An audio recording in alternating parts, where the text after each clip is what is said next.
भीख मांगने को अक्सर गरीबी और हताशा का एक संकेत माना जाता है, लेकिन कुछ लोगों के लिए भीख मांगना एक लाभदायक पेशा बन चुका है। दुनिया के सबसे नीच कामों की बात अगर की जाए तो भीख मांगना उन्हीं नीच कामों में से एक है। लेकिन वो कहते हैं ना कि काम कोई भी छोटा या बड़ा नहीं होता, और एक इंसान अगर पूरी शिद्दत और मेहनत से उस काम को करता है तो अंत में सफलता भी उसी शिद्दत से उस इंसान के पास दौड़ी चली आती है। लेकिन लगता है कई भिखारियों ने इस बात को कुछ ज्यादा ही सीरियसली ले लिया और केवल भीख के दम पर लाखों नहीं बल्कि करोड़ों की संपत्ति को खड़ा कर दिया। आइए आज की इस वीडियो में भारत के 5 सबसे अमीर भिखारियों के बारे में जानते हैं, जिन्होंने इस बात को आखिर में साबित कर ही दिया कि पैसा कमाने के लिए डिग्री नहीं बल्कि डिटर्मिनेशन की जरूरत पड़ती है। और इनमें से एक भिखारी तो केवल भारत नहीं बल्कि पूरी दुनिया का सबसे अमीर भिखारी है, जिनकी नेट वर्थ $1 मिलियन से भी कहीं ज्यादा है। 5वें नंबर पर आते हैं कोलकाता में रहने वाले लक्ष्मी दास। लक्ष्मी दास साल 1964 से केवल 16 साल की उम्र से कोलकाता की सड़कों पर भीख मांग रही हैं। पोलियो से प्रभावित लक्ष्मी दास एक दिन के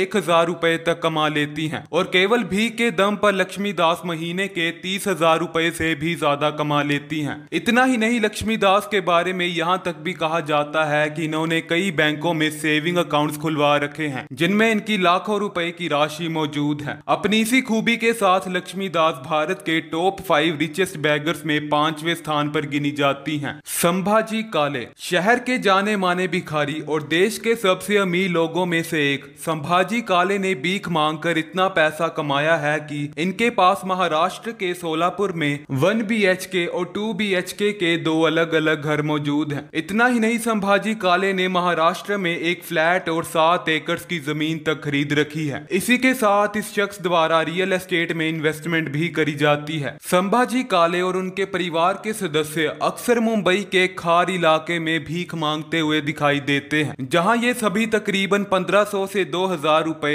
हर रोज आसानी से जुटा लेते हैं। कृष्णा कुमार गीते मुंबई के चांदनी रोड पर अक्सर भीख मांगते हुए पाए जाते हैं और केवल भीख मांगने के दम पर कृष्णा कुमार गीते महीने के तकरीबन 45 से 50 हजार रुपए तक जुटा लेते हैं। इतना ही नहीं, इनके पास मुंबई के पॉश इलाके नाला सोपारा में 5 लाख रुपए का एक अपार्टमेंट मौजूद है, जहां कृष्णा कुमार गीते अपने भाई के साथ रहते हैं और इनके द्वारा कमाए गए सारे पैसों को संभालने का काम इनके भाई करते हैं। सर्विता देवी पटना शहर की रहने वाली सर्विता देवी राज्य की पहली अमीर भिखारी और पूरे भारत की दूसरी सबसे अमीर भिखारी हैं। 40 साल की उम्र के साथ सर्विता देवी हर रोज पटना से रवाना होने वाली ट्रेनों में सवार यात्रियों से भीख मांगती हैं। सर्विता देवी हर रोज ट्रेनों में भीख मांगकर तकरीबन 1500 से 2000 रुपए और हर महीने 50 से 55 हजार रुपए केवल भीख मांगने से कमा लेती हैं। इसी के साथ सर्विता देवी ने अपने नाम पर एक लाइफ इंश्योरेंस पॉलिसी ले रखी है, जिसके लिए सर्विता देवी हर साल तकरीबन 36,000 रुपए